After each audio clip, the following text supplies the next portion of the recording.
Suatu hari, ketika Zahid sedang mengasah pedangnya, tiba-tiba Rasulullah datang dan mengucapkan salam. Zahid kaku dan menjawabnya agak gugup. "Wahai saudaraku Zahid, selama ini engkau sendiri saja," Rasulullah menyapa. "Allah bersamaku ya Rasulullah," kata Zahid sambil tertunduk tak kuasa melihat keagungan beliau. "Maksudku kenapa engkau selama ini membujang, apakah engkau tidak ingin menikah?" tanya Rasulullah.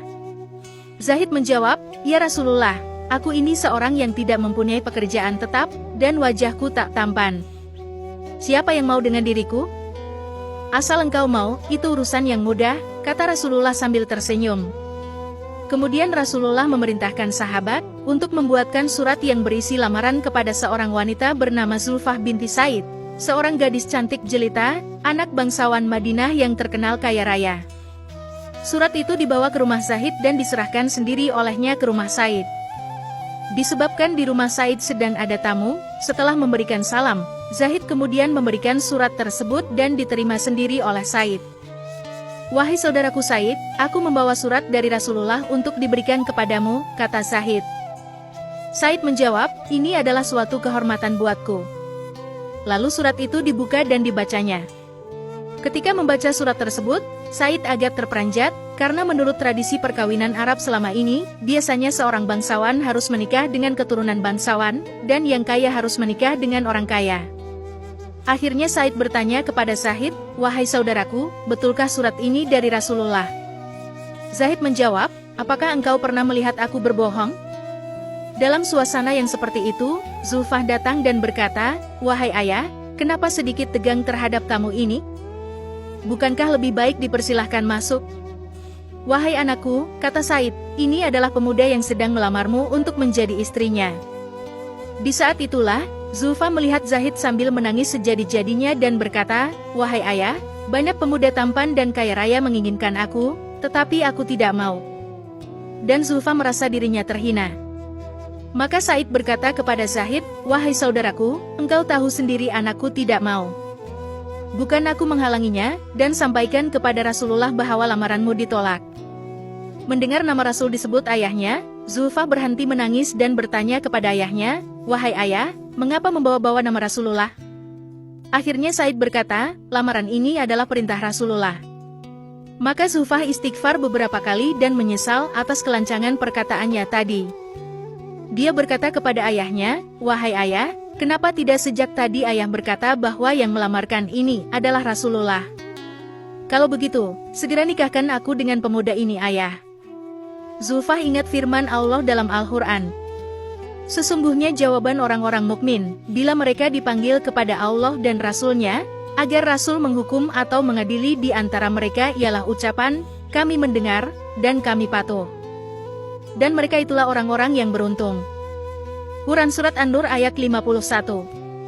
Zahid pada hari itu merasa jiwanya melayang-layang ke angkasa. Baru kali ini dia merasakan bahagia yang tiada tara. Segera dia melangkah pulang, sampai di masjid, ia bersujud syukur. Rasulullah pun yang mulia tersenyum melihat gerak-gerik Zahid yang berbeda dari biasanya. "Bagaimana Zahid?" "Alhamdulillah, diterima ya Rasulullah," jawab Zahid. "Apakah sudah ada persiapan?" Zahid menundukkan kepala sambil berkata, "Ya Rasul, aku tidak memiliki apa-apa." Akhirnya, Rasulullah menyuruhnya pergi ke Abu Bakar, Utsman, dan Abdurrahman bin Auf, agar mereka membantunya mendapatkan uang untuk menikah. Setelah mendapatkan uang yang cukup banyak, Zahid pergi ke pasar untuk membeli persiapan pernikahan. Tak lama setibanya di pasar, dan bersamaan itu pula ada pengumuman jihad untuk menegakkan agama Allah.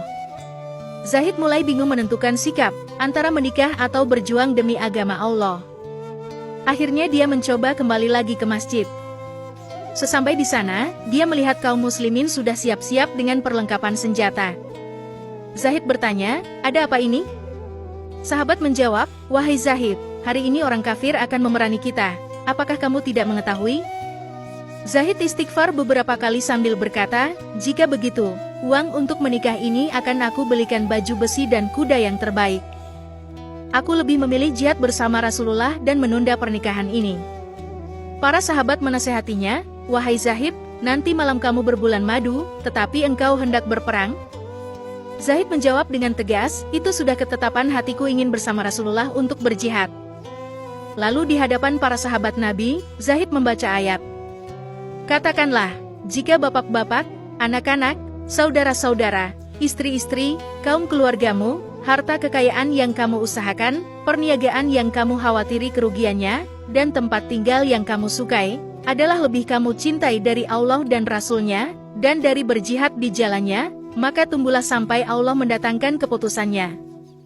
Dan Allah tidak memberi petunjuk kepada orang-orang yang fasik. Quran Surat At-Taubah ayat 24. Akhirnya Zaid maju ke medan pertempuran. Dengan hebat dia berperang dan banyak musuh tewas di tangannya, dan pada akhirnya dia menemui kesyahidannya.